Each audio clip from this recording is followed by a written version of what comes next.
सजनी हमारी है कि सुंदर इस समधि लेखिन कि सुंदर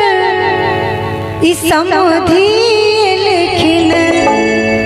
तिलक चढ़ाए सुंदर इस समधि लेखिन तिलक चढ़ाए सुंदर इस समधि लेखिन तिलक चढ़ाए सुंदर इस समधि लेखिन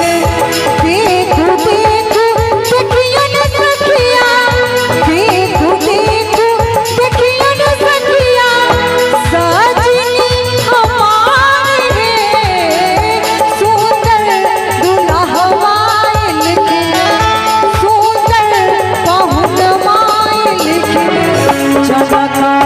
दुआरी है सुंदर पहुन माय लेखिन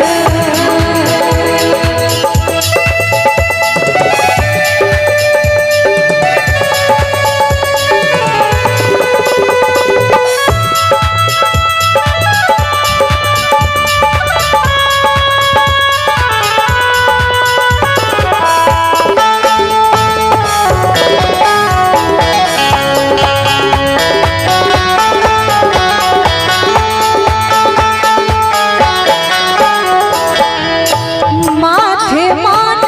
मौड़िया सोहै जानन लीलारी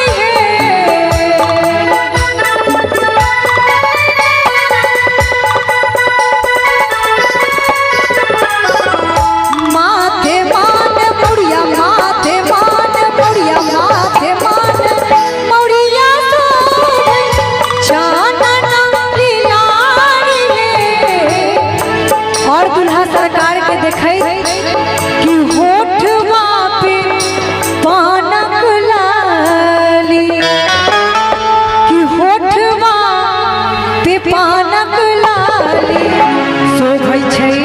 अपार हे सुंदर ई समधि लेखिन तिलक चढ़ाऊ हे सुंदर ई समधि लेखिन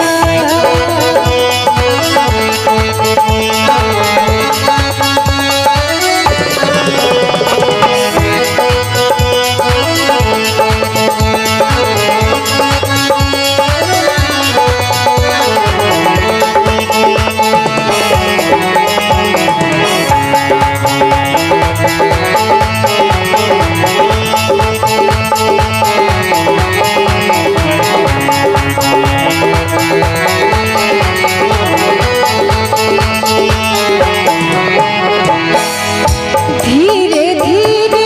लियो दुल्हा धीरे धीरे लियो दुल्हा नारियल के हाथ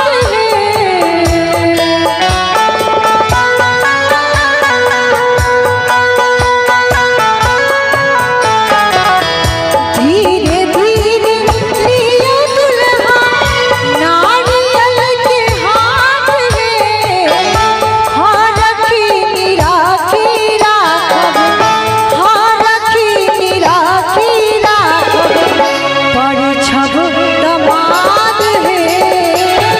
रखी निराखी राखब परिछब दमाद हे